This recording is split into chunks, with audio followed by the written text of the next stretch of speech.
Des meilleures questions oyo na kolingana kibosembo nyonso yo meka kolimbola yango.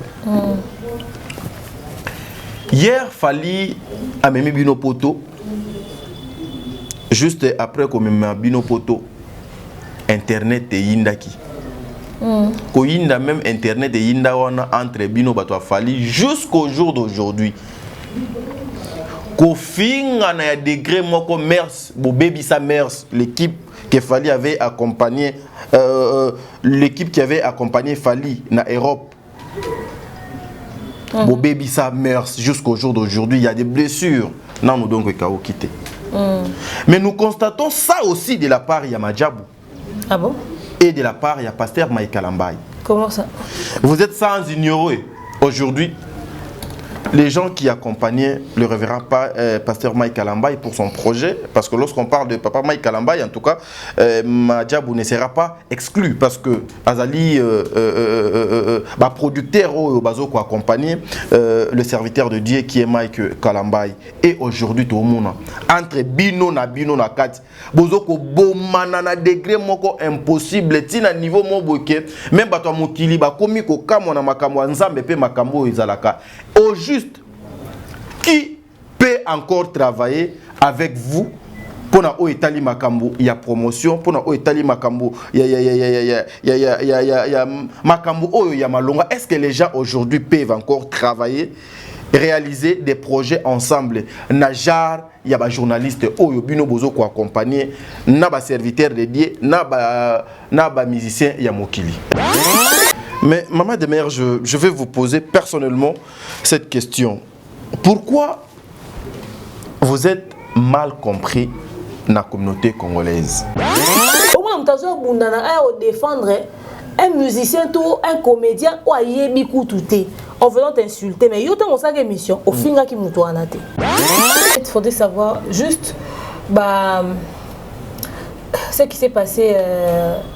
En ce qui concerne Madjabou, je pense qu'à la base, ça doit être un malentendu. Que les gens, dans la vraie vie, ont une rancune. Pourquoi aller toujours dans des zones à conflit? Pourquoi toujours il faut qu'aujourd'hui, la société qui travaille à na bino bokenda sango musicien ou bien tocha lokola to zolobela cette société et zo pesa lisusu batu espoir?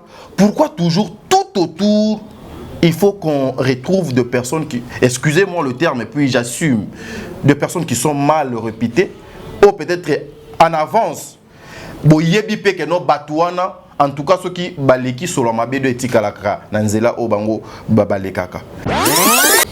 Na niveau de classe à hôtel manayote. Na niveau mayel à hôtel manayote. Bon, se permettre au fingo parce que sorte OK na mabe to za la bongo na zarata un problème na ngote. Très bien. Et j'éviterai même yo za la confrontation na yo. C'est-à-dire dans tango na mamnangate, dans solo la makambu na yote, na oloba mamnote. On va continuer combien pour la raffine? Bah comédien bah l'acception que peu importe ma guerre au bazarano bah on a plus de solidarité que biso. Oui. Les lots si la soirée azuli kambo Bellevue ont contribué, Dinana ont contribué, Ursil ont contribué. Il faut tout le bas vérité. Oui. Pour nani biso ça ba comédien to pointer bon du doigt. Pour nani biso mo to ça kasi ba concession on a te to senga ba to musu ba sala. T'as dit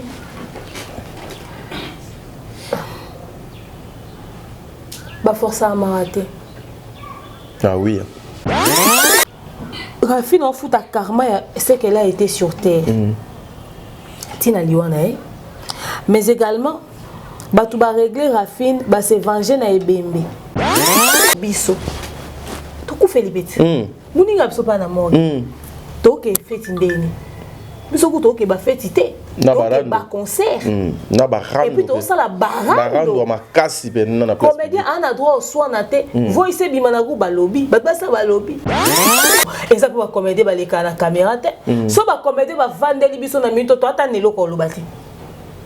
Toi tenelo ko lobati. Oui. Ba comédien ba lakisi biso que ba meilleure personne que biso. Vous êtes sur Top Media TV.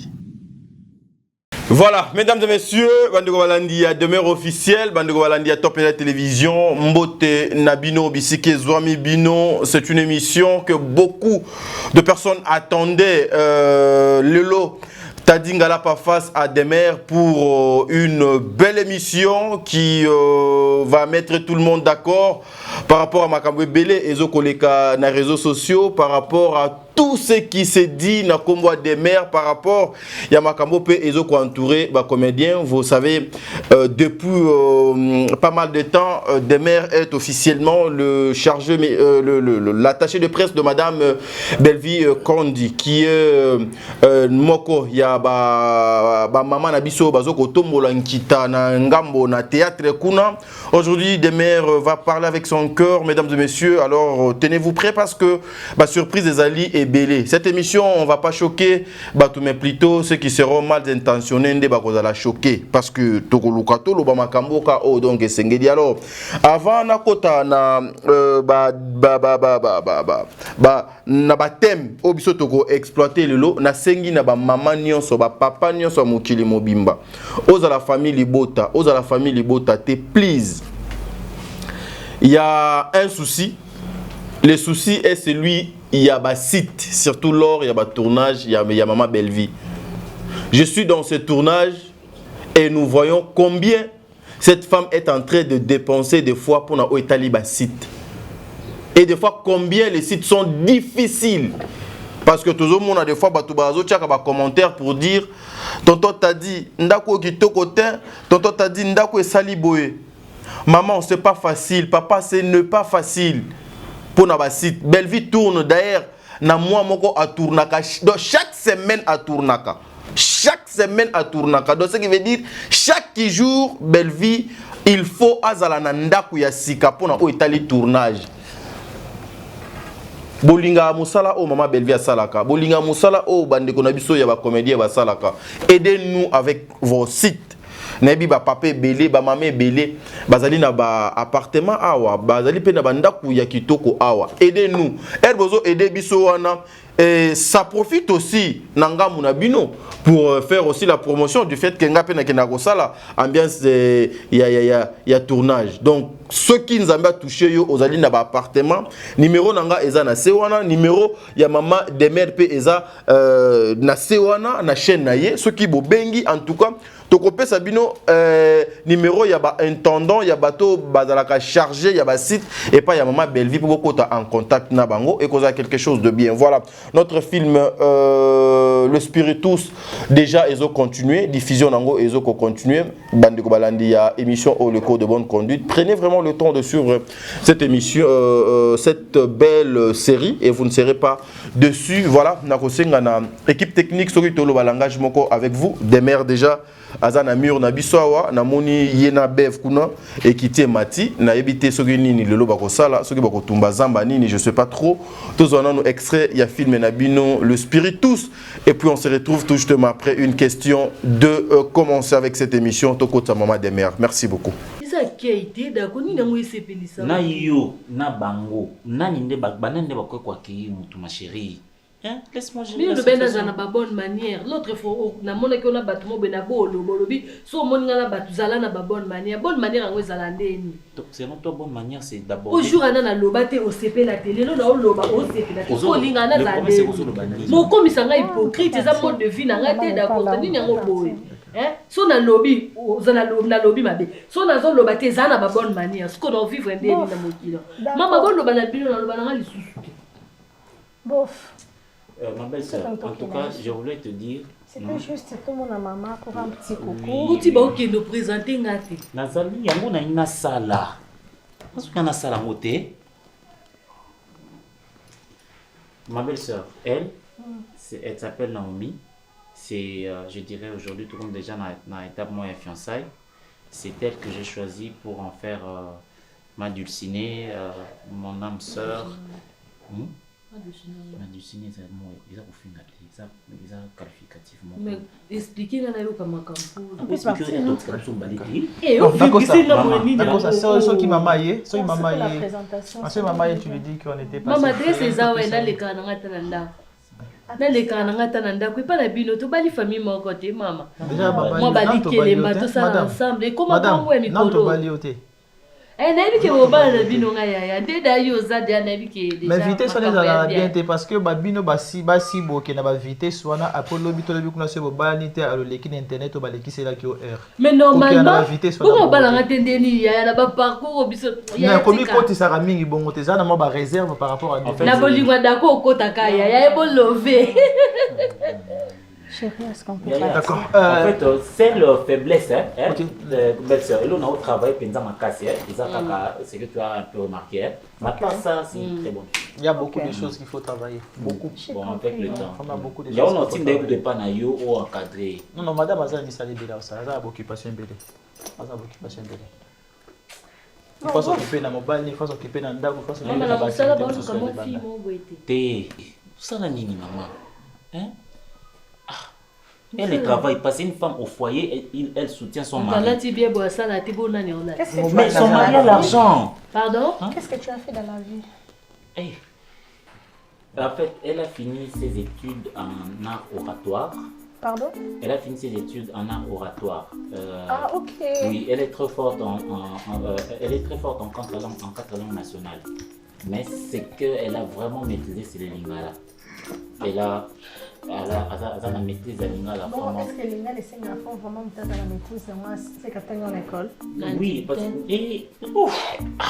Déjà non pour lingala net nem nan to bolobela te mais moi lingala eza tozolobela yo akoli déjà ma belle obotami dans la lingala okoli na lingala est-ce que wana eza problème bah oui okoli na lingala obotami na lingala oui pour ça il faut formation non elle a fait asali yon azolobate elle est dans la linguistique c'est d'accord ba otuna nga yo loba po anini kasi loba kasi otangi nini yo linga olobani oyo linga oloba yango wana pe nazoloba naza diplômé izo bakamna ina loba po na yo oyo nga na yebi ndeni na sola na année o 51 na 2010 voilà au diplôme en 2010 Est-ce que 2010 est l'année 50? Chérie, tu confonds les choses. En fait, il y a dans la génération Oyo.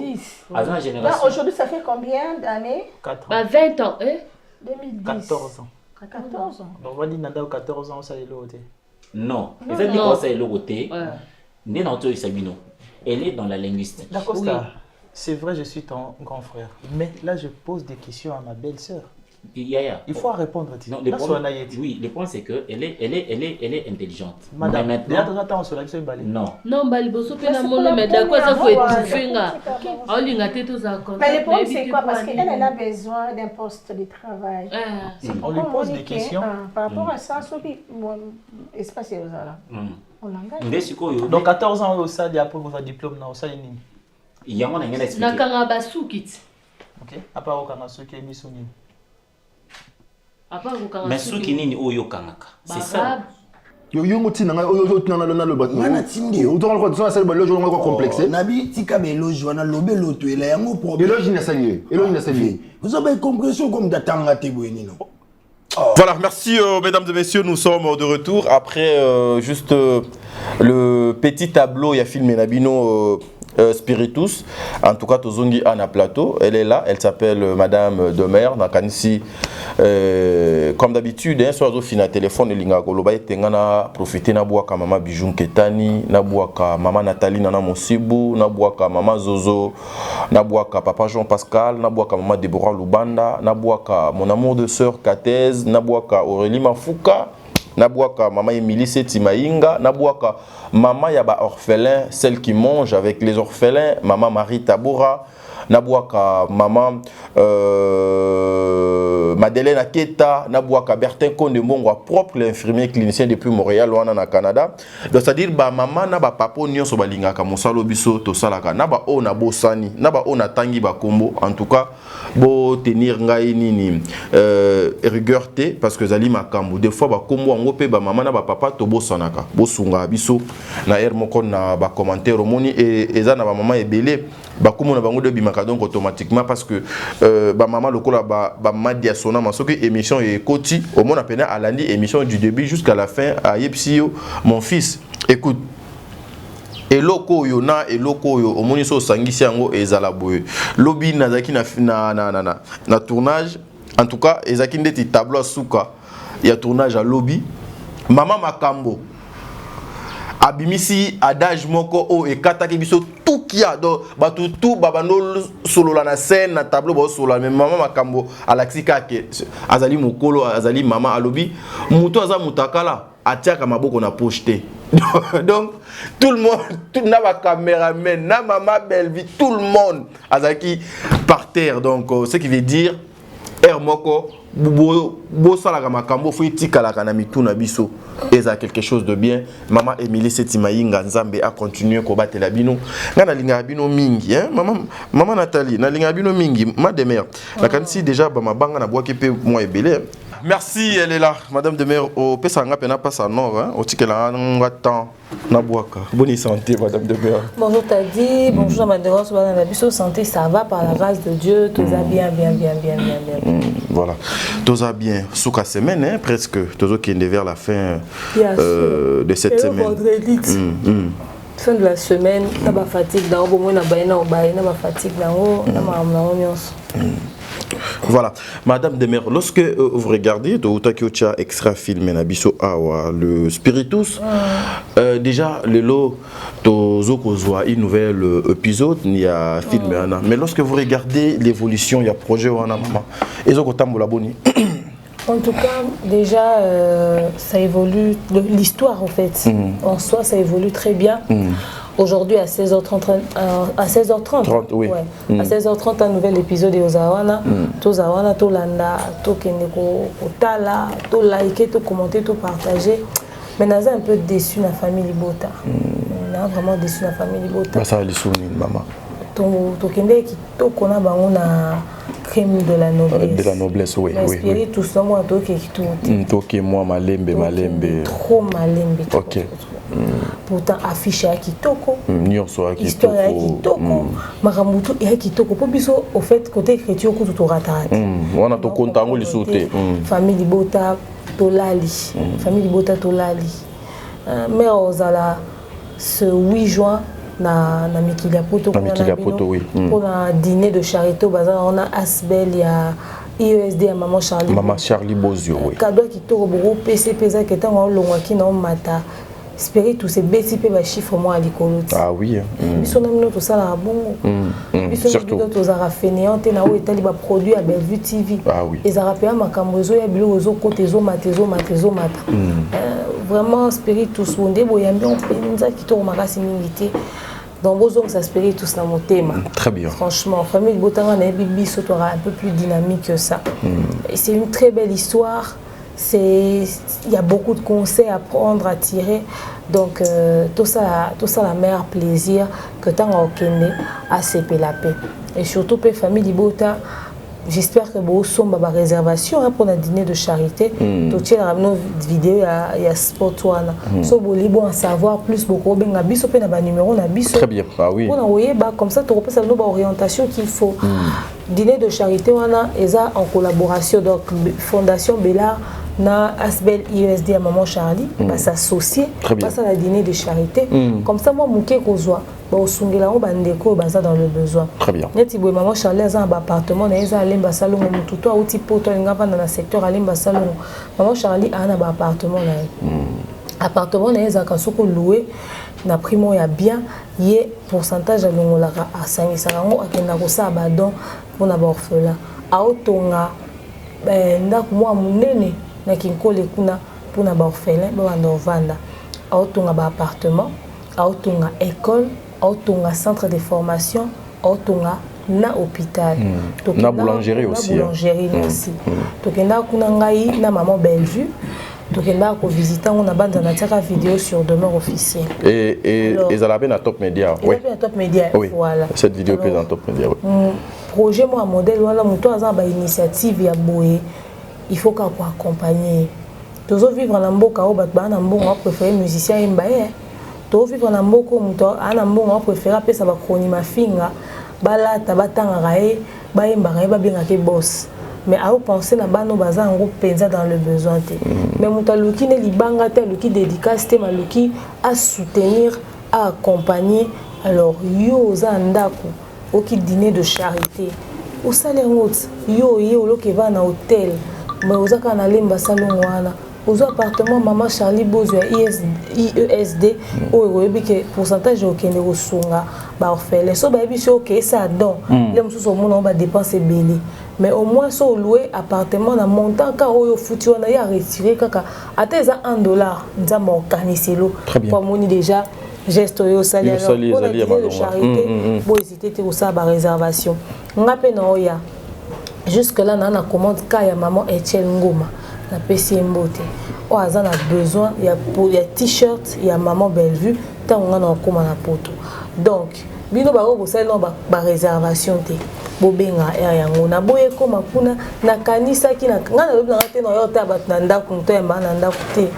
et c'est quand on okuta so pe na gare du nord so na gare du sud so na gare du midi en tout cas une chose est sûre que zaka esika toza allo ya ozo polo nao to silani otindila rara mbongo na ngana donc voilà ba maman pe belé bazo benganga nazo pesa bango ka numéro maman de mère na ceux qui ka ba bengi pour na polo na bi zo numéro maman de mère comme la maman de mère madame de mère avant to kota na ba sujet na biso o pe zali ka makam na biso a mosala.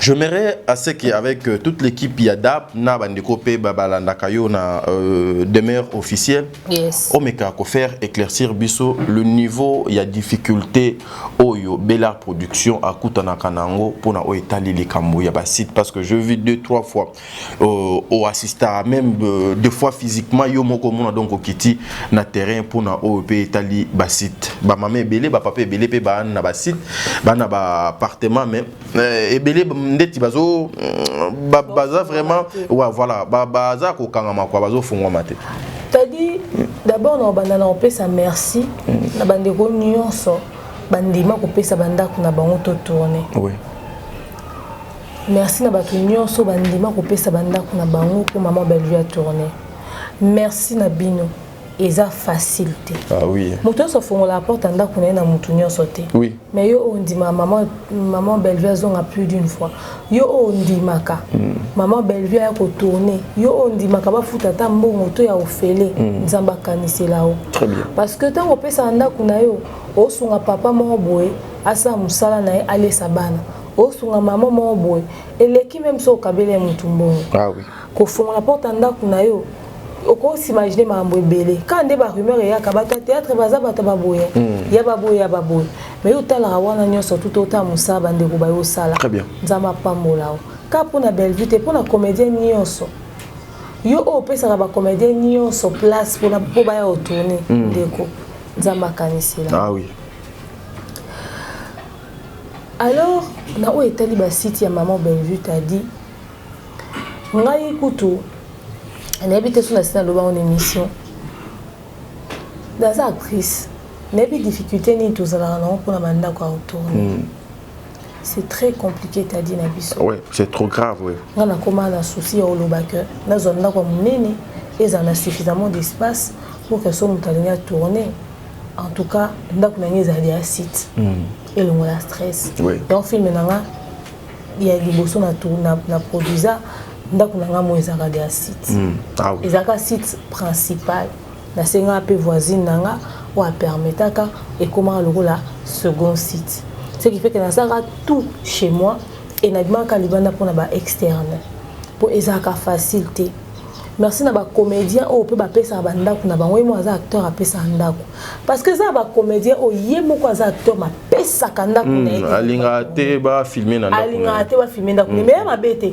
ndako ni akitoko eza propre eza bien malingi na été pour bango na ba comédien bazana ba guerre afunga la porte ndako na muto ya boye aboyi na ba problème ba ko chola ba ko sala boye mais ba o ba sala ngo merci ozomona mabe o ka to sala ko ezokanga ba porte mususu ah oui bandeko bazana Kinshasa baza ba vraie famille bota ya maman Bellevue soki boana ba appartement bo hésiter te ko benga na ba numéro na biso manifestez-vous oui et ça très difficile des fois on loue les appartements et ça coûte beaucoup d'argent ba appartement coûte à $500 ba appartement coûte à $300 ba appartement coûte à $250 dans ça 250 appartements aux appartements c'est que louer chambre à 150 $ pour retourner qu'à la chambre.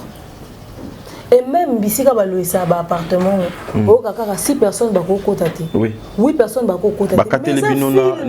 Na air. Donc, c'est-à-dire vous commencez à 8 h, par exemple, 19 h ou 17 h. Pourtant, vous avez un appartement à même prix pour 24 heures. Au cas où vous avez un appartement, ah, mais kolobo.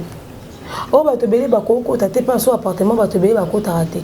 Et pire même, et si quand abiso oh bah te miné ni baya katolingi caméra té. Nous tous cantonné pour filmer tout par exemple beaucoup filmer mutu et bimi na réseaux sociaux. Bande ko ba contrainte ezake belé oh. Si de bon na acteur nyonso ka maman Bellevue tous les acteurs au bon monaka. Ah oui. Bazaka buter na problème wana. Alors yo oza fa na maman Bellevue pour nga na lo ba kana compte maman Bellevue. Ndeko nanga so oza misika bien. Ata ba bureau kaka. Biso lelo mukolo mama Bellevue olinga sa l'entreprise mo boza et produisa ba émission. D'abord on retourner. Ah oui. So écoute aussi to créer ndako na kati ya dab. Spiritus batuna ngwati. Une partie il y a Spiritus oui. Spiritus batuna ngwa. Des fois passer à la balcon na. Les appels film opening Torgnol. Tourna une partie na moko ya bureau na bino. Mais bah comme ça au salon. Film oh ya gesho ingange les coulisses du palais. Émission nyonso oyo ndeko na biso d'accord ça a tourna ngo awa. Passer là ba plateau na biso presque nyonso adab. Biso moko tout le bateau biso mona to pesaka. Mam Bellevue tourner film mona ndako ya msi. C'est-à-dire biso mona to pesaka ba ndako na biso comme 6. Oui. Alors yango to ya pour senga bino. Tonton Mono pe na film mo ouais ye moto batuna ki pe na ndako na epona o etali candistar ouais ndako na kutu wana eza kutelo ko lobati wana kutu eza eloko lobati alors so biso moto pesa onto yo senga bino même les bureaux obi ko za bureau no eza propre to za pe na besoin ba bureau to za besoin ba bureau maman Bellevue nga tourner même sous ba scène sous papa aza boss mais botika mon boss on a bureau té parce que les temps bas ça la demande ya bureau ya bureau ils ont battant et belé tout ça ba tableau moi ya bureau peut-être ba ko longola parce que bureau moi boza disponible té de ko na même bureau même magasin de fois on a besoin ça peut filmer bon on a magasin moko bo et là on yo so yo za na ko permettre à biso to tourner ko hésiter té oyebisi ndeko na yo demeure oyebisi ndeko no tadi oko maman Bellevue peut-être ko benga ya mbité ko benga ma Bellevue ko benga Sylvie o bengi ah nana site nanga yo bo mona Bellevue ye moko entreprise na za site soki alinga sala elo mona restaurant a tourner na restaurant er moko pe na ndako na ye kuna boke ko tourner alors franchement toujours que mamie pour na ba site bo hésiter té ko pesa biso ba espace na bino et to rendre but dans na état to zoelaki parce que to verra sur yango to verra sur et si quand to zong ça on a bien parce que lobby to zaka na besoin site voilà. Donc voilà. Très bien, merci mesdames et messieurs. Et puis de comme ça on a poto yo lobby ngas ko na poto no sandeni ko louer biso site. Oui. Au bien alors demeure pour un film à Bellevue on a 500 € membre au bien appartement monsieur Zaka 250 pour louer des appartements on a fouti maman toke na vidéo pas to filmer to faire facture to fouti to tinelo image ce qui peut olingi émission to saleli yango émission ce qui peut famille bota bolobi to se cotiser mbongo pour to louer ma Bellevue appartement ya ba film nyonso éthique il y a 3 films eroya maman bobengi tant on que louer bon mon na image. Au fait, c'est un budget colossal. C'est pas que assez nyamoté. Mais biso comme manière de soutenir artiste. Biso ne to proposer bino ba manière assez ngité pour ça la ngo. Biso ndé musana biso ya ngwana to ko ça bino état de besoin ya maman Bellevue. Pour RP to kendaka na ba tournage on a tozo komona ko beba difficulté ngo ndenge ezali. Tel que hier, peut-être na ko choquer ba to maman de mère jusqu'à 0 heure. Bellevue azalaki nanu na place ya tourner. Si tes acquis n'ont noté, imaginez pour ce projet à louer 5 fois les appartements, s'il vous plaît. Pour un film Moko. Pour un film Moko. Elle a loué 5 appartements déjà. 5 fois. Si on a 5 fois, on a boyé Sangai.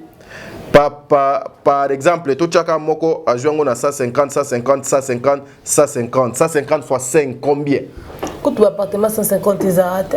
Et ça, quand 250, c'est grave. Alors, quelque part aussi eza que mutu azana volonté asala makambo o de sengeli mais des fois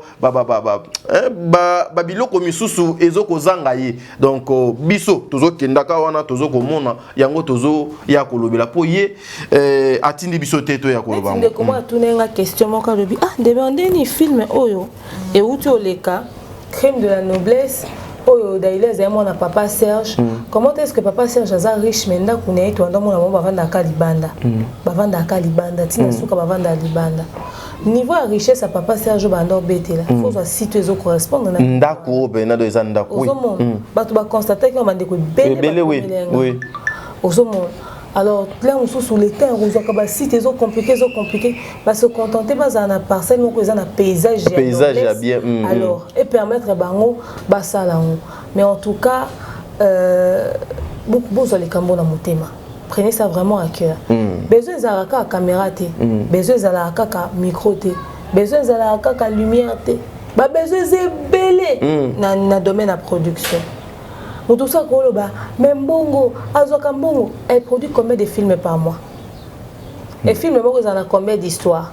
Ce qui t'attend, moi, sinon, nous coupons pour la banda, qu'on a bango, mon balou a zoé au balou for zananda, qu'on a fait zananda comme maman bino pendant cette histoire, nous sommes exactement. Merci d'avoir appelé ça, Abisso Penzanza, ma pambola bango. Voilà, merci. Au moins, on a pu maman moi comparer. Botala ba film, il y a ba Nigérien. Botala ba Camerounais. Au moins, on a ba cadre bien. Bandaku ya kitoko. Parce que il y a la bonne la bonne volonté aussi et puis politique culturelle il y a mboka na bango ezali malamu il y a certaines personnes oyo batia ba site uniquement pour les tournages donc chez nous ezalakate merci beaucoup ezalaki juste un moment on a pour vous parler ya makambo na maman toze la appel la bino tozana likambo mo munene photo sala pona maman Bellevue mais photo ça ngo pona bino na likambo to loba tout à l'heure ngana noko tadi tozali na likanisi moko na noko yams na noko mundir ba to vandaki pena to soleil likanisi wana alors to lingi to alléger ezala souté que par tournage to futa $700 il y a tournage moko ka ya appartement $500 à tournage moko ka ya appartement to na likambo to sala tozo organiser ngoza dia na mesa. Alors yo oza famille libota vrai à maman Bellevue benga biso de toute urgence parce que le côté lito réaliser et qu'on régler problème et belé na o etali ba problème à site ya maman Bellevue et qu'on régler ngo mais to ko sala ngo biso monter photo ça on a bino ensemble oui alors soki bo bengi biso soki bo komeli biso bo bi ke biso no za transparence to sali bo sali ni bomoni oui alors tous en besoin tout ça likambwana et tous en temps belete ton temps mukie to temps mukie to beta so ko za 1 mois et ko za 2 mois mais en tout cas maximum 2 mois 2 mois oui il faut tout ça le plus tôt possible pour to ko régler problème les autres là le ko handicap pour na biso alors faut tout ça on a bino famille bota benga biso bo benga biso de toute urgence pour benganga noko tadi to ko expliquer bino to pesa no ba orientation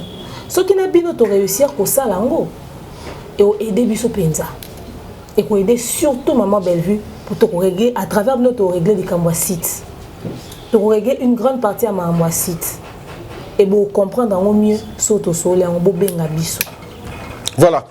Merci mesdames et messieurs. Le vrai. Voilà. Merci mesdames et messieurs. La qualité de ce changer chapitre auto kokota maman sans ignorer. Moko na biso a tika kibiso déjà lobby et kozala mokolo ba kokundaye ndeko na biso Rafine ba kokundaye lobby le 1er juin mais na poto kuna déjà exposition ya Cornaye et Salemaki.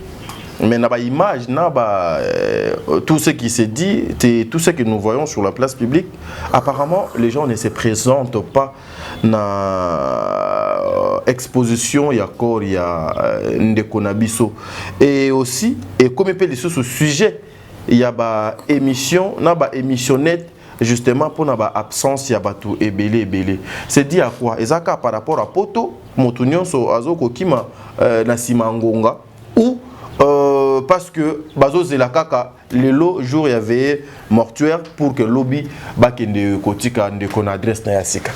T'as dit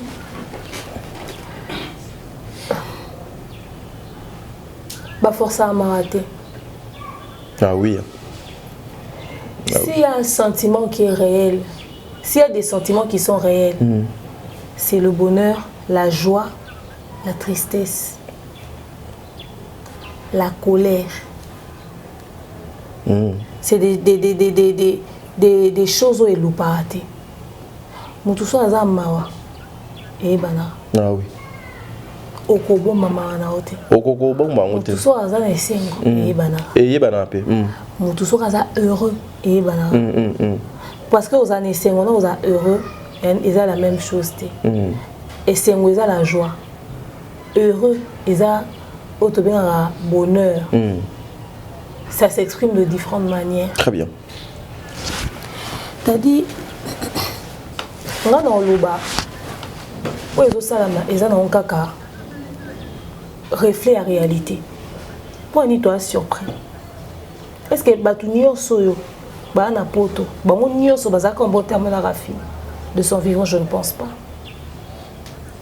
Soyi Banya, qui des rapports motomoto et baka. Alors, si vous avez graphique tant que ça on est battu sur bagangi basali ba émission. Est-ce que ça qu'on a monté ma mala moi solo? Je ne pense pas. Ah oui. Alors tout tika batu bakende selon ressenti na bango ya eloko ezaki o ba ressentir pour Rafine. Ah oui. Bakende pour un sentiment o bazana on pour na. Très bien. Au lieu forcer batu forcer. Parce que déjà Rafine en fout à karma, c'est qu'elle a été sur terre. Tina Liwana. Mais également, Batouba régler Rafine, se venger na Ebembe. Par leur attitude, par leur comportement. Yon dimi so ezeba commander batiki matanga Gianni bongo biso ngeto to fan dande to vandi bo. Nde ero ba live matakita yongo ba commander bazaka ata ba bi balingana ya solo te pona ko éviter pona soni bazala présent na mambo bande ko na bango pour ne pas que ba pointer bango du doigt. Ah oui. Mais biso auto traiter ba comédien de tout même qu'on a la hypocrite ya ça ata semblant le la Rafine donc ça la moté. Na moniko to na vidéo moko ya Julien Nandeko Blaise, c'est moins de 10 personnes le premier jour. Papa, tout le monde qui va tout sur Bando na matanga Gianni. Est-ce que mon sur Bando vend ville mon Gianni? Bazo uta musika. J'ai aimé ce que Julien a dit. Et si quand déconne za musika, et ça l'a raté.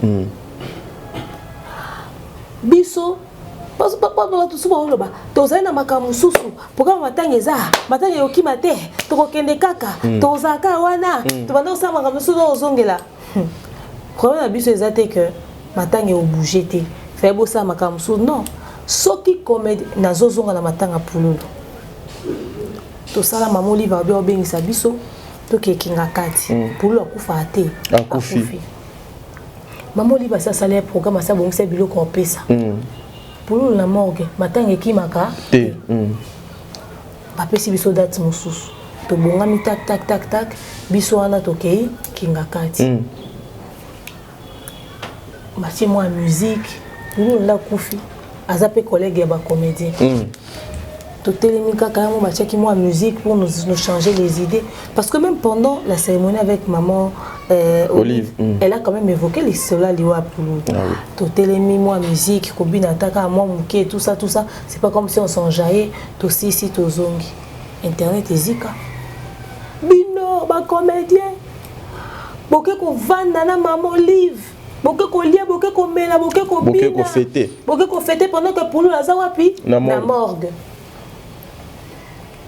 ba comédien ba na droit ya osala le côté so muninga ba wa kufi o bino bo continuer au côté ba filmer na ba chaîne na bino pendant que bo continuer pe ko tourner wana soki comédien mo akufi bino bo continuer ba tournage pendant que muninga na bino akufi ba na droit pour continuer ba tournage te o boke feti ya mutu bo balaki bo bini pe bo ko repousser te o boke anniversaire ya mutu bo pendant que muninga na za morgue parce que biso to ku felibeti muninga biso pa na morgue to ke feti ndeni biso ku to ke ba feti te na barando ba concert na barando et puis tout ça la barando ma kasi ben na place comédien a droit soit na te voice bimana go ba lobby ba ça ba lobby problème concert c'est un problème té nga dans exemple à concert pourquoi parce que ce que ça qui comédien ndé à quel concert on a problème après concert pour soutenir artiste allez tomater na miniature attends lobby na que oza lobby azaki na contrat na artiste wana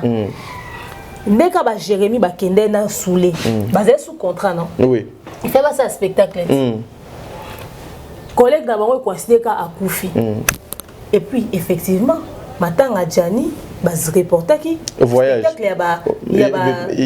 y a ba comédien oui il y a ba Jérémy mais les musu ba Jérémy ba tikala oza scène mona Jani te les musu ba tikala jouer te mais ceux qui ba Jérémy ba kenda poto ba ça la spectacle pendant que Jani azaki na scène na Kinshasa bolinga bo yok internet skoloba il faut tout le en vérité oui pour nani biso ça ba comédien to pointer bon du doigt pour nani biso mo to ça kasi ba concession on a te to senga ba musu ba sala ah oui j'aime c'est que mon formateur il y a cinéma monsieur Aliza Zichaming abanda koloba l'un des grands réalisateurs à cinéma professionnel monsieur Aliza Zichaming abanda koloba na biso très souvent phrase au baloba bien sûr na art souvent la critique est aisée mais l'art est difficile c'est-à-dire qu'on critiquer ça facile mais qu'on pratiquer on et ça difficile il y a ça le bon dans domaine art mais on a appliqué on a domaine dans sa vie quand ça la mutu remarque et ça va bien mais on ça là on ça la rabato on ça la ngoté ah oui on ça la ngoté bato baya okoluka ko se justifier bêtement ko pesa ba explication ba ndeko et ça pour comédie ba leka na caméra te so ba comédie ba vandeli biso na minute to atane loko lobati to atane loko lobati ba comédie ba lakisi biso que ba meilleure personne que biso ah oui hein. Même na ba cotisation na ba organisation na ba ngo vous sentez combien pour na rafine ba comédien ba l'acception que bango peu importe ba guerre au bazarana ba na plus de solidarité que biso lelo si la so azuli kambo Bellevue a contribué Dinana a contribué ici la a contribué tout monde qui ont ici la koufeli batalité que ba yokana te ba na likamuté si la se souvenir que ah na banda okenanda kwa papa Bisalo na koma pe na kuta na bi bonjour papa Sila ela ayaminga Sila ki evandisa Sila ki evandisa Sila na se Dinana peut-être azota ko papa Bisalo lokwa ursilté akia vandisi na se très bien akio le lycée ba Sarah Masiala ba Bellevue Sila oloba nga papa na kufi Omar ina Bellevue ba koti papa na nga na mort Pierrot Ndomba sa kufeli mwana ndoko pe akufeli mwana Sila simbi Pierrot Dinana simbi Pierrot ba olelisa nde ona ba mobile batalité que climat froideur et quota papa les comédiens sont des meilleures personnes que nous oui yo kanisi batu nyoso to vandiawa Diana Makila tiki biso que Diana Makila zaki sainte non parce na bato yepa betaka libakute na bato babesa Diana Makila libaku na bato Diana Makila betsa libaku ba on se bakenda olela Diana maman Bellevue koto akata voyage na Mélodie ba oh papa Mélodie ba diamant kufi na braza ba nso ba ko lela Mélodie balela ki parce que bazane na scène balela ki parce que bazaki ka bien na Mélodie Mélodie zaki na ben perfection te mais baye ba vanyola Miraïsa sala ku ba vidéo azo tuka ba ndeko na théâtre talande balela Miraïsa talande bazala wana pour na Miraïsa papa les comédiens sont les meilleurs des meilleures personnes que nous en termes de solidarité ceux qui li kamboza batala ka ba conflit na bango te pour na ko éviter makele les pardon na tia contribution na pour na ko éviter makele les pardon na mona nga matanga na éviter très bien pour ba passer la makele biso te ko lo batata to éviter to kendata to éviter to sabo biso nga na opesa na sala ba mona nga na za danger nga na leki na banda makambo avant biso nanu to yoka te comédien loba so na kuteno na matanga na obeto biso no to yoka te biso no to yoka te mais ke matanga oyo basala ngo rando ba comédien no basala rando na matanga ndeko na bango te baba tiaka kana au-delà ya mabe na bango basala no rando na comédien na matanga ndeko na bango te à moins que je me trompe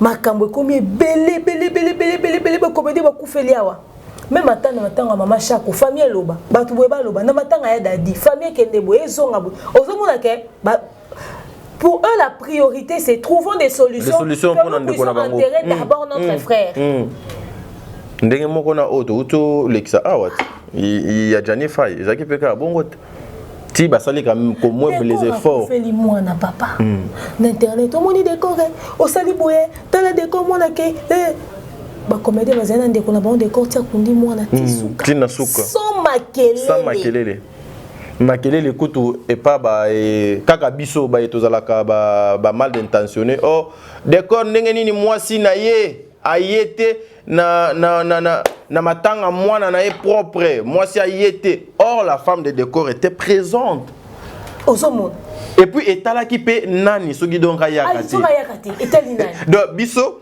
on a le droit il y a qu'on critiquer il y a qu'on tout kabango il y a oloba na bango mais on est incapable ya osala tala matanga bande ko na biso nyonso batiki biso ta matanga bande ko nyonso batiki biso ka ya lobi ezaki makinisi tala ndenge lekaki basali boye c'est-à-dire biso to ya kaka ko loba na batu ko sela batu ba analyse jani akufina poto mais matanga jani ezangi batu te banda jour akati mutema na ndenga longwe po ti bakundi ko jani ezanga batu te yaya boni yo kasi batu nyonso bakufana bazaka mabete c'est très compliqué bazaka ba pierre d'achoppement pour na batu te les comédiens peuvent avoir leurs bêtises et leurs délires qui énervent mais côté wana en tout cas chapeau bas merci côté wana chapeau bas ah oui ba comédien to juge bino wana ba défaut na bino mais côté opena bino boté biso même si boye na biloko lelisa biso boye na biloko lelisa biso mingi na matanga na biso tende biso to yaka na ba wali côté kuna nde biso d'autres l'équipe côté bikuna biso to leki c'est vrai et ça répond à nourrir ba chaîne na biso pour ça information information te to kenda luka information te to kenda luka mbongo t'as dit information to wana muta kufi c'est ça l'information les déroulements aussi ya matanga yango to kenda luka souvent yango ne faut ya otuna makalunga oyoka kindenge ni tango muta kufi bozana na relation yozaki na vinini papa mutu so akufesa kufi badazaka na vinini biso ana kali boso kolobisa batu ba ko loba po biso ka nde photo ça vu biso photo ko tambo na internet et ça na rapport na intérêt na biso tadi to ko sa matete to loba na vérité de face ngana linga doza ka véridique biso kenda ba batanga na mo parce que to kenda usala mbongo oui très peu ba kenda na but ya nazo contenu na tia na compte nanga na contenu na relais information très peu bakenda na yebaki comédien wana to ke kokabula mana baninga très bien ezalaka so bakei misuka abu azo filmer awa mais misune déjà za kuna nani okota allez au mona ga ke azako achaki téléphone liboso ya Liza dia Silwa to liboso bijou la reine atala kaka bukuna ba moni dina na melizo zelorote alongoli mbamo caméra mbangu marina laba on sait loko te dina na koti bon film sia bon film boy Aïda koti ba otiko ba mbangu kuna pa ya Aïda surtout ba bazwaka ba rola mike lokwa ba ozara na sima bato soki nini ba rola mike ozwaka ba rola mike Jérémy Chabani ya koti Bati Mbala moko Jérémy les intérêts ba filmer leti Getty ma to pa koti ata yo mo Getty ozana oza eloko te ozo ba téléphone ezo kima o ma de ba lo mo ku do tika na suka okoti kata na mutama o tika na oseka sepela nena mais sinon to landi kuna po ba vue eza kuna e bongo wana ku na bima top wa ku na bi so ze belle vue be fa me mande bato na ba cameraman nyoso ba ki ou allez yo baba ko kabula ma ba yo luka matière ana besoin que elonga yo silo ekomi ya sila o ekomi ya dinana ya Bellevue faut côté pa na ye parce que tant on tient na miniature tala ndenge Bellevue na sila ba betani kara tant on tient dinana na Ursule ba yamba ni ba lela mais sila zaki pembeni ya achelongi mupanzi Sigo Lucas sigo muto batangi atelongi mupanzi azaku tuta ekipete mais kindoki eza na YouTube en tout cas c'est très compliqué oui tomber. Voilà, merci. Mon réalisateur, en tout cas, Zala vraiment prudent avec cette caméra. Mesdames et messieurs, nous sommes en train de continuer. Tozo Siko, Lisusoka, na sujet on a ya basango ya mawa, eza na mama na biso. Moindo, azali pe comédienne. Utaki kotika être cher nae, c'est le fils nae à Bimisa na sena moyoyo. Atika biso et nous apprenons que Matanga et Kobima Mokolo do bakokunda e Mokolo na lundi.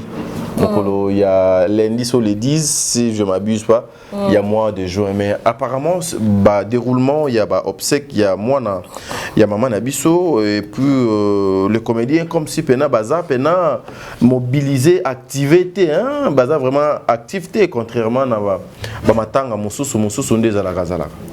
Bon, après, déjà, il faudrait savoir que Koufi a Mouana. Et ça, comédien, il est Koufi. Très bien. C'est ça qui comédien, il est Koufi, et il est différent. Différent, très bien. Et le copain, ça, la bonne, c'est que maman, il doit Kinshasa. Oui. Azan Angola. Angola, oui. Donc, bateau, bazan Angola, bako se réunir pour na osa quelque chose. Quelque chose, très bien. Le plus important, c'est que comédien, sangisa mbongo, et que Angola, pour sunga. Maman, il y a très bien. C'est ce que moi je. Donc, moi je comprends parfaitement leur attitude tant ou baza peut-être très actif, surtout pour la Kinshasa. Parce que Koufi a Mouana, les collègues d'Abangote et ceux les collègues d'Abangote ils sont différents. Très bien. Écoute d'ailleurs dans la minute autobé tel soit qu'on rapatrier même corps. Même corps. Si ko Koufi a Mouana et maman Moïndo. Très bien. Azamona maman Moïndo et Matang est en Angola, maman Moïndo paie en Angola. Pour moi le plus important c'est que Sangisa Mbongo qui puisse préparer vraiment un bon budget au Baoti dans Angola et qu'on permettre maman Moïndo à ça là obsèque naïa kundamona naï na ba honneur ne soit qu'on mérité et puis il y a quelque chose qui permettre à aider Kokunaï. Très bien. Moi au moins Tikaki. Je pense que c'est ça le plus important. Ceux qui sont censés être très actifs et ça ba comédien en Angola et d'ailleurs je dis merci na bandeko ya Angola parce que bozo relais des informations à temps réel bozo aider biso na peut ça biso ba évolution makambu. Merci na présence ya ba comédien en Angola. Na sepe ki na noko moka lobaki ba conflit biso tozara nango totikana nous to akolelisa muninga kufelili suna moko. Alors vraiment botikana nous biso totika hein c'est-à-dire biso ba comédien dans l'ensemble il y a Angola to ya Kinshasa on met nos égos de côté ba conflit biso de côté to organiser matanga de sorte que maman wa kunda mo na limemia et puis nzamba PCP kimia wa zana besoin pour na kokonaye. Voilà. Donc c'est un peu ça mais sinon dans l'ensemble je vois qu'il y a assez de calme na niveau ya Angola. Oui. Voilà. Merci mesdames et messieurs, mais madame de maire en tout cas sincèrement supportez-moi na question on a eu en haut juste na makambo depuis to bandi émission vos interventions. Merci beaucoup à Christian Lumia parce qu'il est en train de faire un bon travail à former tout le monde ici ba comme caméraman donc boyo kagu Teka comme caméraman, Georges caméraman, papa nani comment nous souza nani ekimanga, Malanda concept, yepeli sous caméraman, donc ti suka BFP akokoma caméraman pour awa aparka bev. Pour Mumbaya, caméraman ya kala, caméra de Ebié. Donc, un grand merci à toi, Christian Lumia. Et je pense aussi à ma soeur. Elle s'appelle Eska Sarah Kianza. Sarah Kianza, Sala Toyokana. Quand on boit comme une émission, on boit une maman malienne, sponsor on a besoin d'Adab. Moi, la maman Patemka, maman Divini Kali, maman Charlie Bozio, maman Charlie la docteur et Sikozami, la maman Nelly Kitena, maman Echel Ngoma, maman toute la famille Bota, la Pessimino Mbote, la poutine de l'écriture, ben vu Kondi. Vous êtes belé, vous avez un bus ou un demeure officiel vraiment. Maman Echel Ngoma. Echel Ngoma. Echel. Au moins, on a quelques commentaires. La Pessimino Mbote, Benika, vous êtes belé à maman famille Bota, maman Jamila, maman Kiss, souvent dans les commentaires. Maman Nathalie Moussibou. Maman Nathalie Tindenga Koli. Maman Nathalie toujours. Maman famille Bota Gou. Gou na émission, maman Nathalie toujours. Maman Nathalie n'a vu Koli. En tout cas, merci beaucoup. Na Leli chaussures Anna fort. Et puis Azama Kassi côté Kuna, il y a bien la fondation Azama Kassi. Voilà. Voilà, merci. Merci Yango Nabanaki Lobabongo. Maman Demer en tout cas. na tirer question au cas juste na intervention na yo na ba makamu na yo pe ebele na talaka na etando eke. Mais maman de mère, je vais vous poser personnellement cette question. Pourquoi vous êtes mal compris dans la communauté congolaise? Ezala nangambu ya musique, ezala lorsque tu fais les analyses pour le théâtre. Ezala ka dit à quoi? Parce que tu le sais, parce que au Salakango na moi excès de zèle ou parce que au memaka moi accent na yo moi likolo. Parce qu'aujourd'hui, il faut qu'on se le dise, c'est comme si des mères avaient vraiment la bienvenue dans la communauté congolaise. Il est vrai que Dieu n'a pas distribué l'intelligence de manière équitable. Okay. Et voilà pourquoi je comprends certaines personnes. On n'a pas le même niveau à quotient intellectuel Nabiso. Et je ne sais pas faire un recyclage pour ça. Tout ce que je peux faire, c'est continuer mon travail. Mais également, c'est aussi de la mauvaise foi, tout simplement.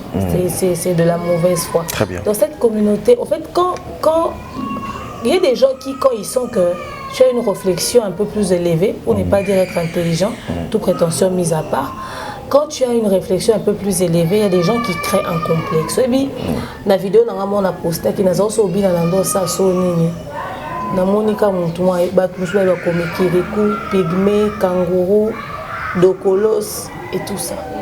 Ça ne m'atteint pas parce que je ne le suis pas. Très bien. Tout simplement. Ah oui.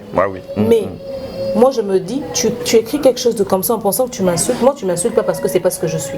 Mais tu te dis pas qu'il y a peut-être quelqu'un de comme ça. À côté de compte na ma petit commentaire wana. Et ça n'y est pas. À comprendre que aux autres temps pour les injures.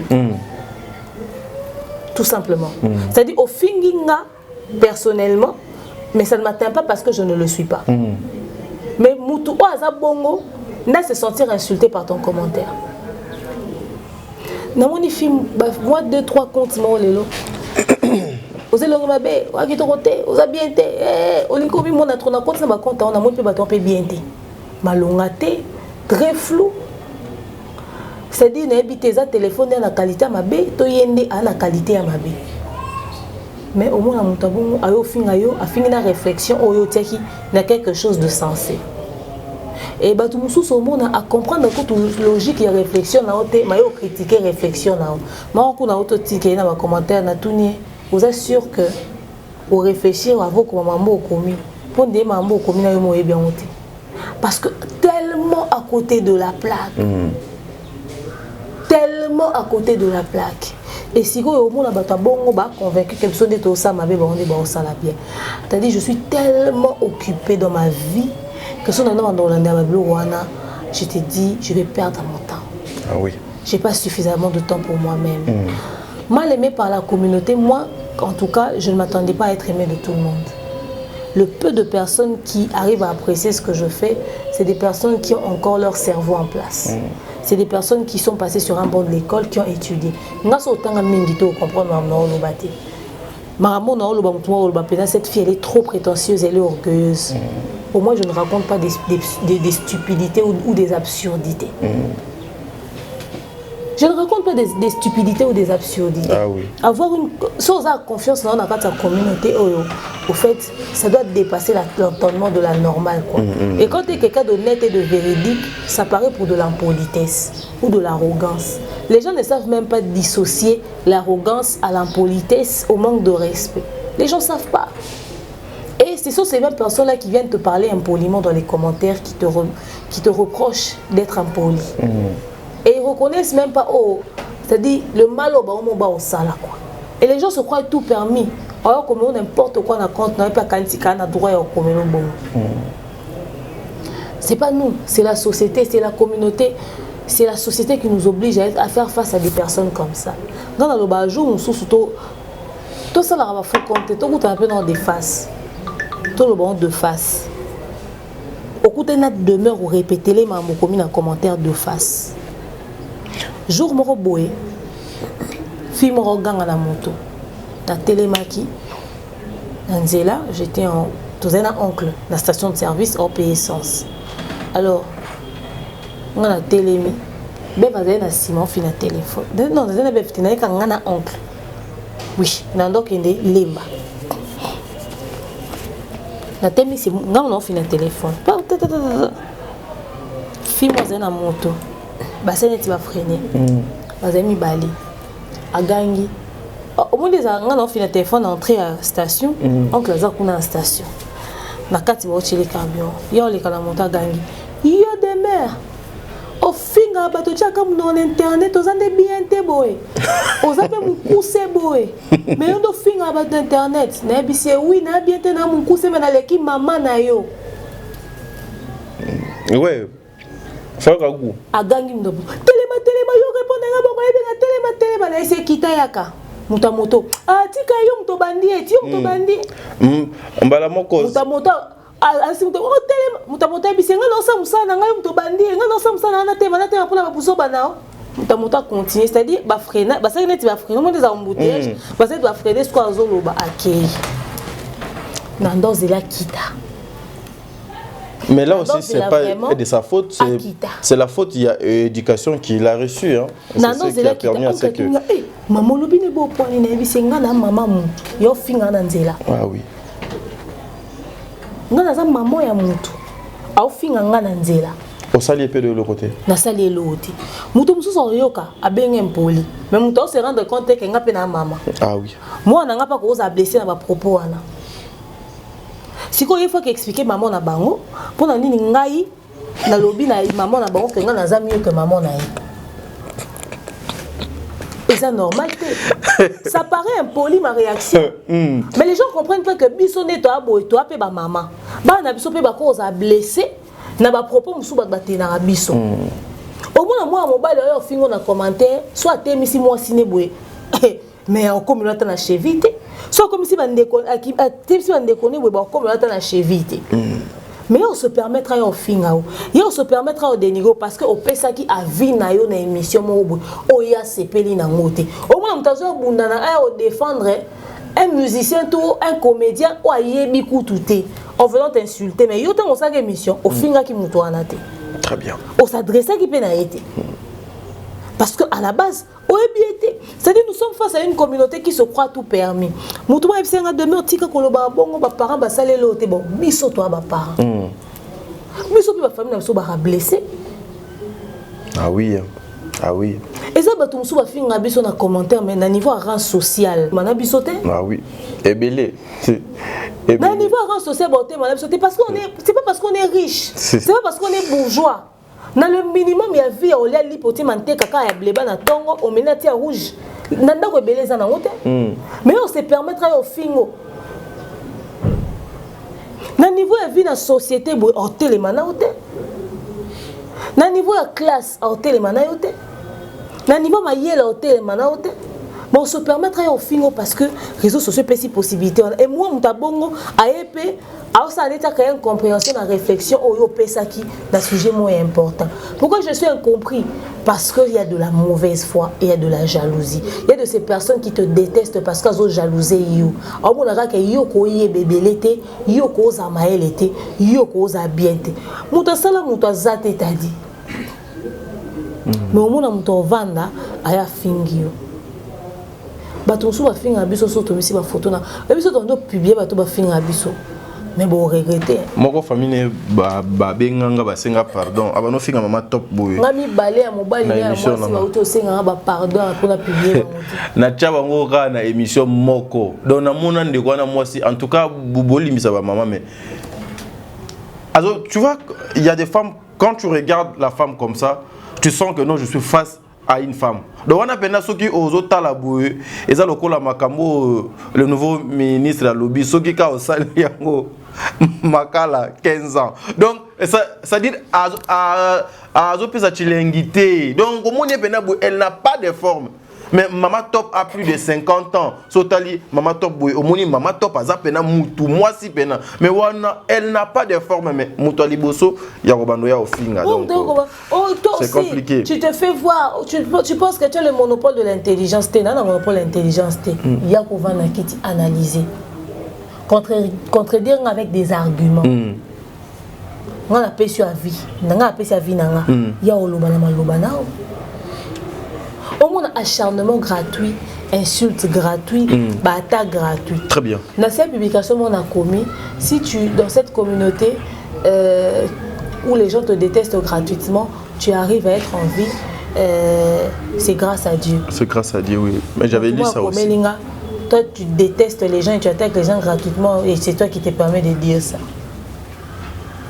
C'est-à-dire, il y a le gars qui a qui tout ça, l'analyse sur mon toit déconner, dans la musique, dans le théâtre, de détester mon toit.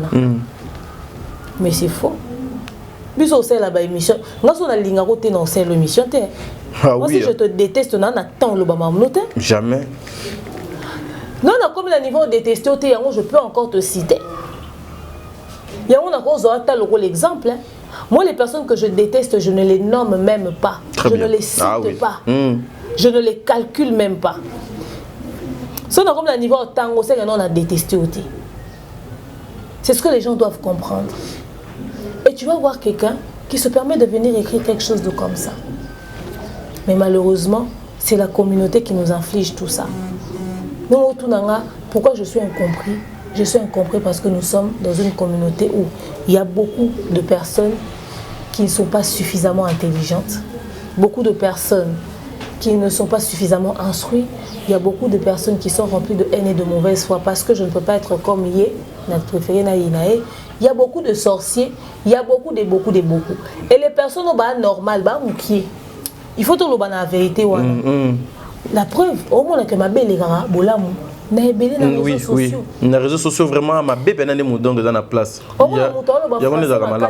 Répondre demain.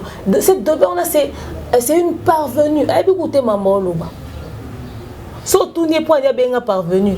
Maman, réflexionner sur le fait qu'on a parvenu. Il y a une logique à maman, il y a un sens.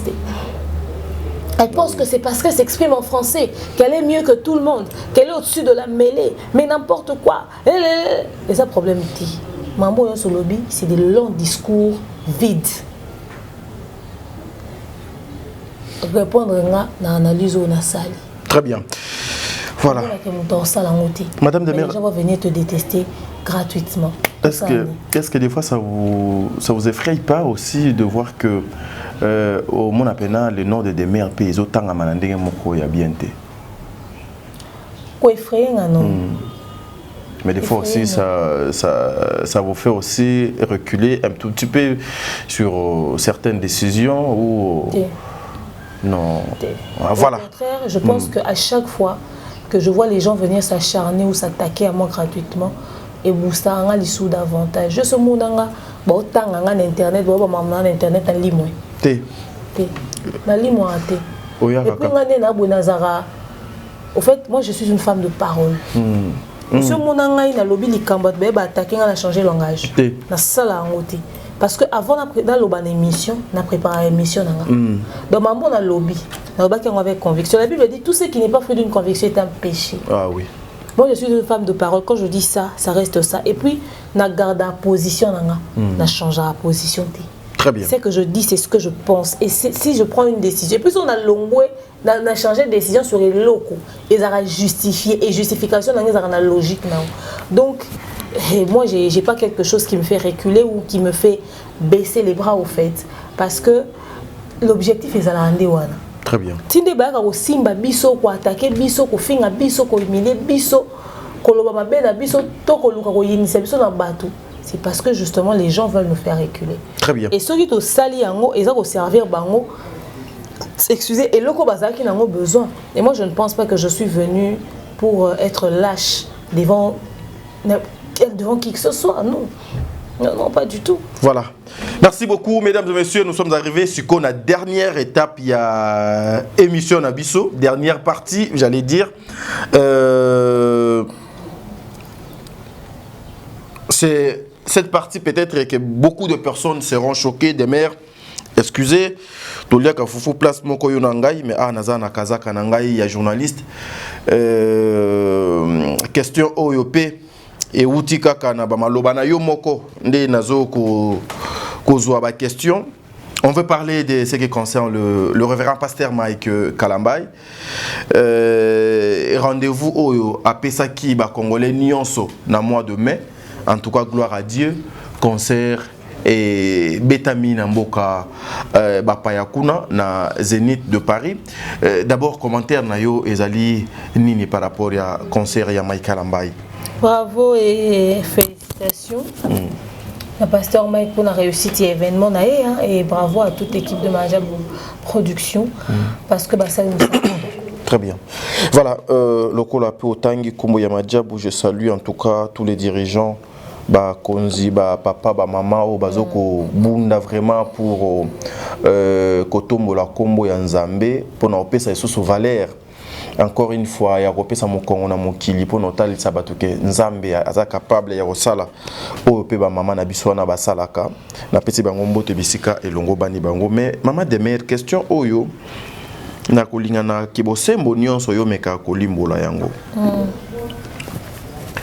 Hier Fali a memi bino poto juste après ko memi bino poto internet e yindaki. Ko yinda même internet e yinda wana entre bino bato Fali jusqu'au jour d'aujourd'hui. Ko finga na ya degré moko mers bo baby sa mers l'équipe que Fali avait accompagné l'équipe qui avait accompagné Fali na Europe. Bo baby sa mers jusqu'au jour d'aujourd'hui, il y a des blessures. Non nous donc ka quitté. Mais nous constatons ça aussi de la part de Yamajabou. Ah bon? Et de la part de pasteur Mike Kalambai. Comment ça? Vous êtes sans ignorer aujourd'hui les gens qui accompagnaient le révérend pasteur Mike Kalambai pour son projet, parce que lorsqu'on parle de papa Mike Kalambai, en tout cas, Majabou ne sera pas exclu, parce que Azali, producteur au bazo qui accompagne le serviteur de Dieu qui est Mike Kalambai, et aujourd'hui tout le monde entre bino na kat, bozo ko bomana na degré moko impossible, tina niveau moboke, même bato mokili ba komi ko kamo na makambo nzambe pe makambo izalaka. Au juste, qui peut encore travailler avec vous pour na o etali makambo ya promotion, pour na o etali makambo makambo oyo ya malonga? Est-ce que les gens aujourd'hui peuvent encore travailler, réaliser des projets ensemble? Najar, il y a des journalistes oyo bino bozo ko accompagner, na ba serviteur de Dieu, na ba musicien ya mokili. Est-ce qu'on peut encore compter sur vous face il y a ba bêtises nyonso ezo ko leka na sujet ya concert à Mike Kalambai? Oui, il faudrait savoir juste ce qui s'est passé en ce qui concerne Majab, je pense qu'à la base ça doit être un malentendu. Que les gens dans la vraie vie na ba rancune na ba. Mettons si bato ba na ba rancune pour que va travailler sur un projet, si ces personnes-là n'ont pas suffisamment de maturité, ego na bango sur en fait ego na bango sur le projet, ego zala na ba effet. OK? Alors ça bato baza na ba conflit na bango, il faudrait bato bazo recruter que il faut bâtir ba ego na bango na porte. Il faut bâtir comme différent dans bango n'importe. Il faut pas avoir suffisamment de maturité pour dissocier ba marambu. Bébé si quand ni ba ça ba bilo na bango ba kabola. Ba sangisate, ba mélanger marambuté. Et ça parce que ba bazo mema ba ego na bango na ba conflit na bango libanda sur les projets sur lesquels on travaille. Voilà, maintenant je fais appel à la maturité justement de ces personnes. Question posée la question majeure. Finalement tu travailles na banane. Effectivement parce que ngana rose na se retrouver dans les kambuté. Mais na ça en internet. Au cas bien internet tu vas travailler na bino makambo belé. Le gouvernement a sikeye. Ba ministre on a besoin de communiquer sur ma mission na bango.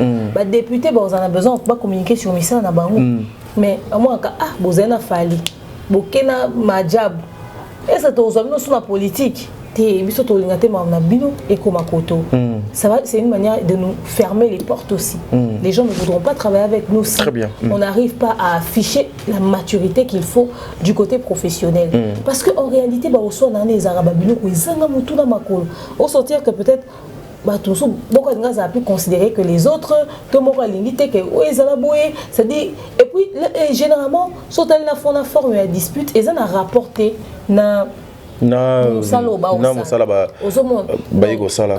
faudrait mettre au travail maturité et dissocier et même dans la vraie vie certains conflits que nous avons ne servent à rien. Oui, puis quand on a belé internet ou peut-être na banda oswana on a kala to sola lisute.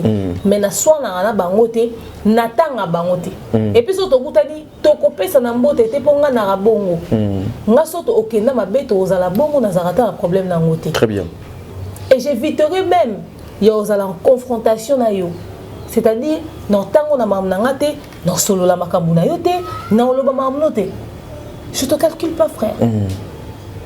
Et on ne voit pas toute occasion où il y a un clash.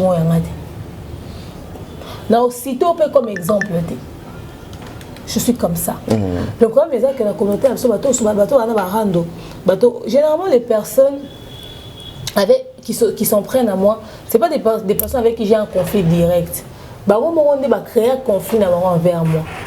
Vous comprenez? Alors, il faut des bâtiments parce qu'on est kabola. Parce qu'on est dissocié. RMOP, tu colles. Tu comme il peut ma parente. Tu comme il peut ma responsable. Tout ça la paix est forte. Que Babylone sous ton souci na porte. Babylone sous ton souci de banda. Parce que Babylone quand tu soit tu où elle est là tu es bien là et qu'on pèse na ba carrière na biso. Et comment que les camusa que c'est comme sous mais ton sous ou azata na rapport na bato na teto ami na bangote aboya au travail na. Très bien. Maman des mères na katioté vraiment to commis vraiment na souka rapidement cette question peut-être la autre chlore na yango. Pourquoi aller toujours dans des zones à conflit? Pourquoi toujours il faut que aujourd'hui la société donc travaille à na bino ba bokenda sango ba musicien ou bien tocha lokola to zolobela cette société ezo pesa lisusu batu espoir?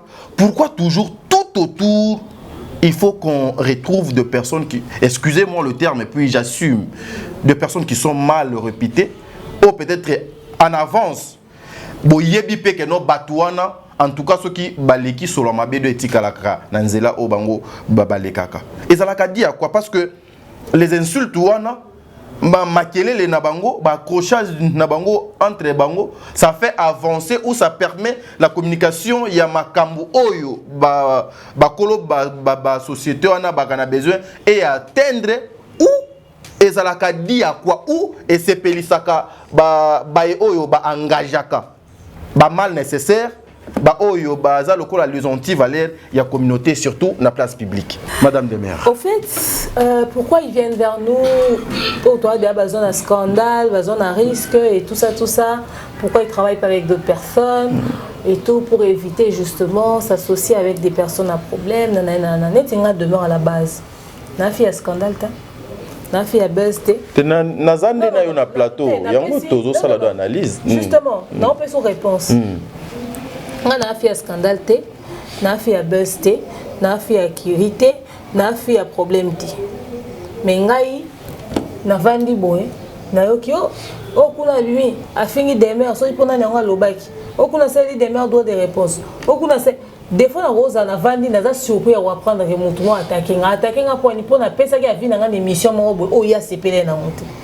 Et du coup bato basa peut-être ba fan ya moto ngana lobelaki lokwa lo ba fan ba koma na ba chaîne ba komo ça ba émission ya koloba et comme il peut viral et continue ba page j'ai créé polémique. À la base, ngana ça qui analyse nanga j'ai donné mon avis. À la base, je m'attendais pas à ce que ait créé problème, mais créé. Le bio mona kuna moto mo lobela fali ya kasi lobela fali mieux. Aïe aya bandi ou attaquer.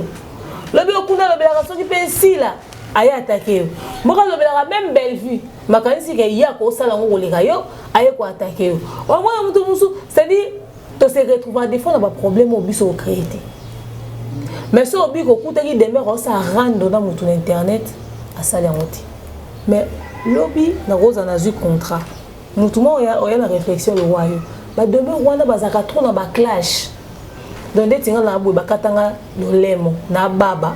Moutouma vendre à venir ou attaquer gratuitement, d'en répondre. Je ne réponds pas toujours à tout, mais il y a des jours où on met un peu d'ordre dans le désordre. Moi, 2 mots vite fait. Mikolo va constater que j'ai reçu beaucoup d'attaques. Comment on s'est prononcé dans tes bananes, on t'a voyage à Fali. ti siko non na yo ça ti siko to ko ta juin les autres les 31 mai ici est-ce que non na répondre à mon attaquer ngate non na yo ça là ba clash té que genre émission spéciale, il y a droit de réponse. En tout cas, na souvenir, on se rappelle dans honte.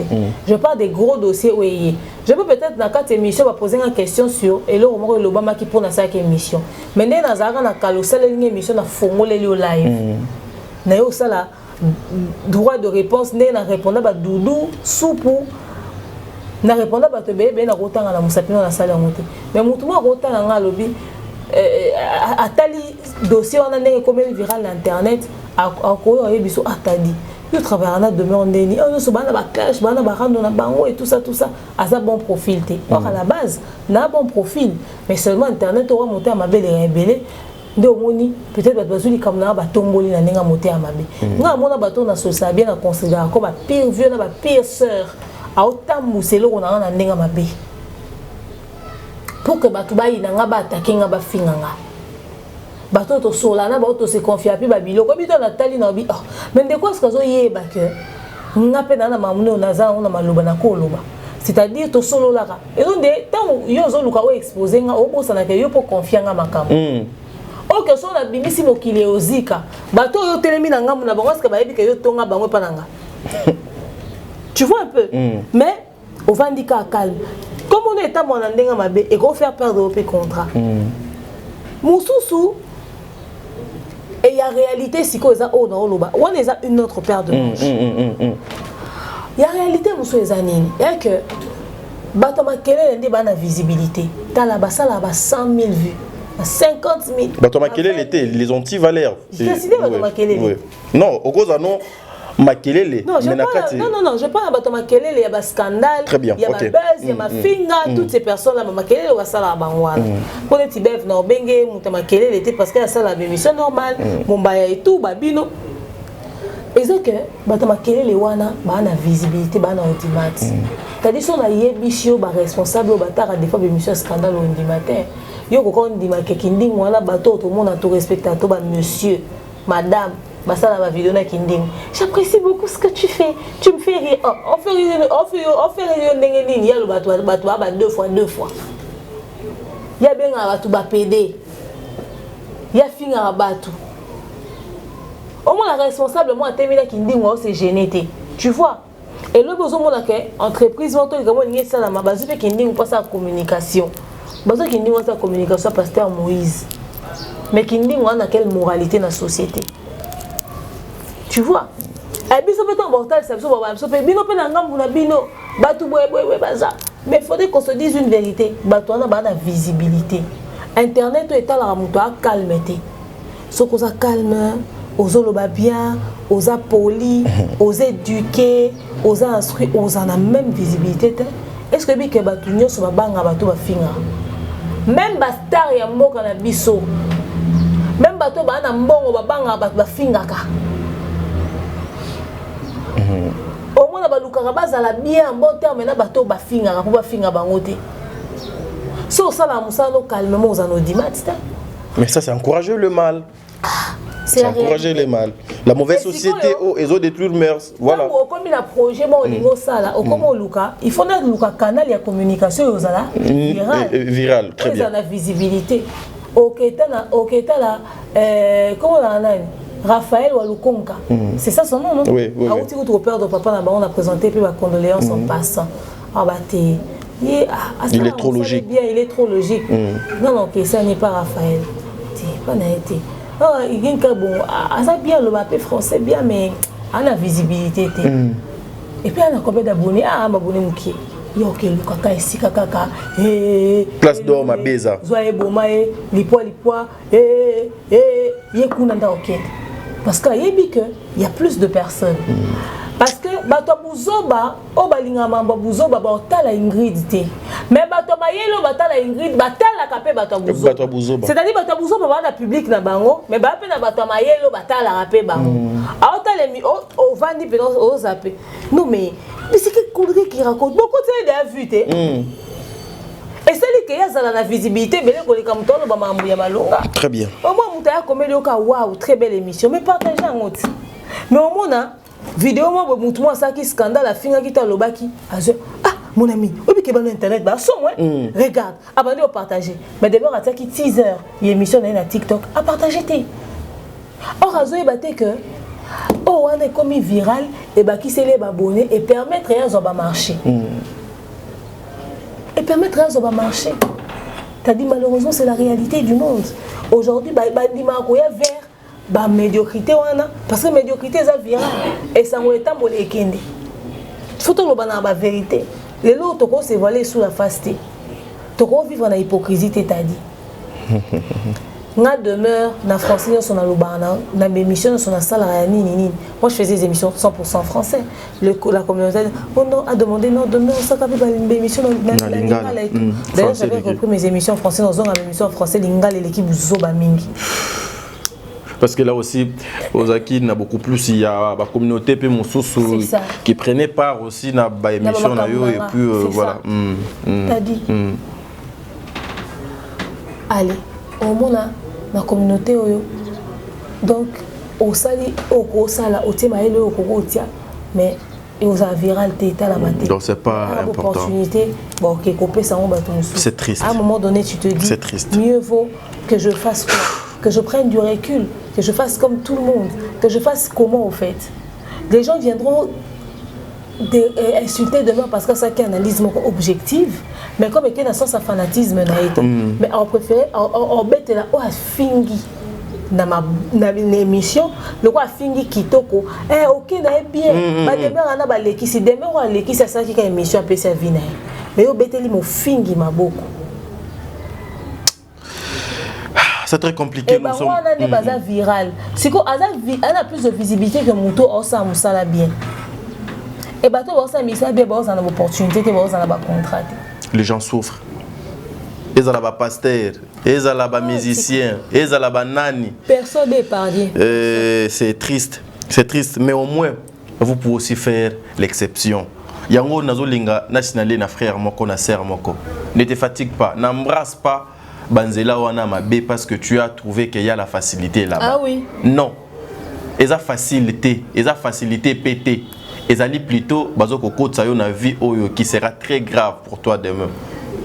Oyo tu seras sous l'emprise. Il y a Bamakambu oyo lobby et kozalo très difficile. Aujourd'hui, je suis très heureux. La ministre y a jeunesse, bah tu es belé, bazui ba photo ya lokuta ba publier pour na koluka mo ya konnuire na image na ye. Mais elle aye ko tia kaka vidéo moko.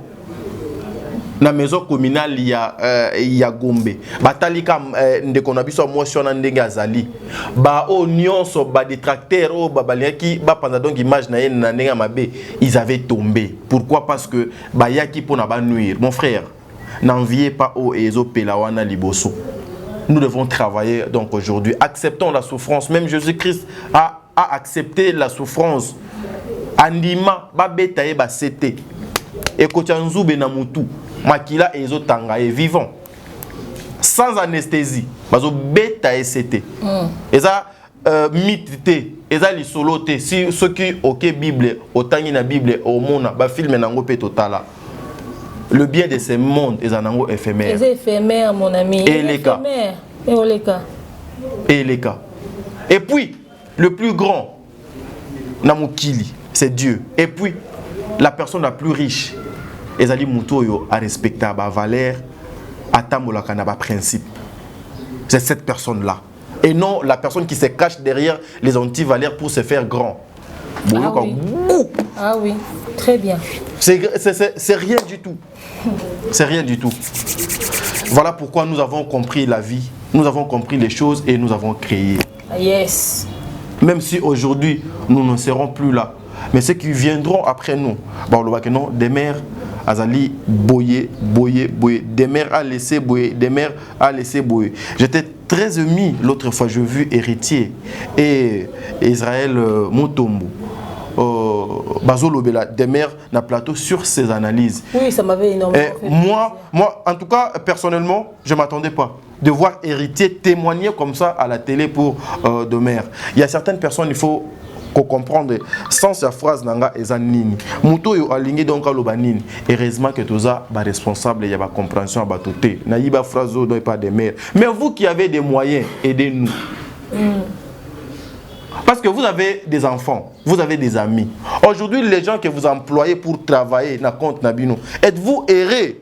Le lot au fani benana banana yo, otala émission ya X ou vidéo ya Y. Papa, un mot constat saison à bango et puis na sepela qui n'est lo moko. Quand vous peignez la comment ça ba désordre na ba boycott ya souka ba que ça marche. Obi ba tumsu ya team peignel ba sali be mission ba vidéo ba comment tout na peignel on est perdu. Finalement to bundela nini. Kaka yo lo na biso boy. Lelo sous so komi boy. Lo bi kuno komi boy. Kaka yo moko. Finalement on est perdu. Biso to yo soutenir to ebi que ça pour la bonne cause. Par moment il faut mailler les zonga. Oui, mais il faut pas monter zonga car ça comment mon la kelo quoi normalité. Pourquoi le diable est l'envoûtement faut et kangabatu nyonso misuboy. Voilà, maman des mères, nous sommes arrivés à la fin. Oui, merci tonton Tadi Oloba Mingezate. Bon rendre à biso service. En tout cas, tout se rendre à service. Bon quand ça va être que tu l'as encore beaucoup pas du tout. Tolinga peut apporter moi conseil, moi remarque moi ni et ça va bien. Vous avez un numéro de téléphone au bengi, au commis pour na bateau to soirana bango habituellement ou pas. Aux hommes et permettre à biso to bongisa ou musalo to sala. Mais tant que biso to sala bien. Bon courage à biso na partage akabambe mission biso. On ne demande pas trop. Moukilie mona qu'il y a des gens qui font bien aussi. Des fois, si vous avez besoin de ça, vous avez besoin de matin, 5000 vues. Tu as dit qu'on a donc 100 vues. On a préféré ça pour nous la visibilité. Voilà, nous sommes arrivés à la fin de notre émission. Gardons vraiment la vraie valeur Nabiso et qu'on a quelque chose de bien. Tu peux avoir beaucoup d'argent. Tu es une femme. Mais ce cas mutakala na yo batunion so babaye biango ato tu es parfait au Jésus Christ abanda kako utilisé à l'époque tu seras inutile aux ala sans valeur. Merci.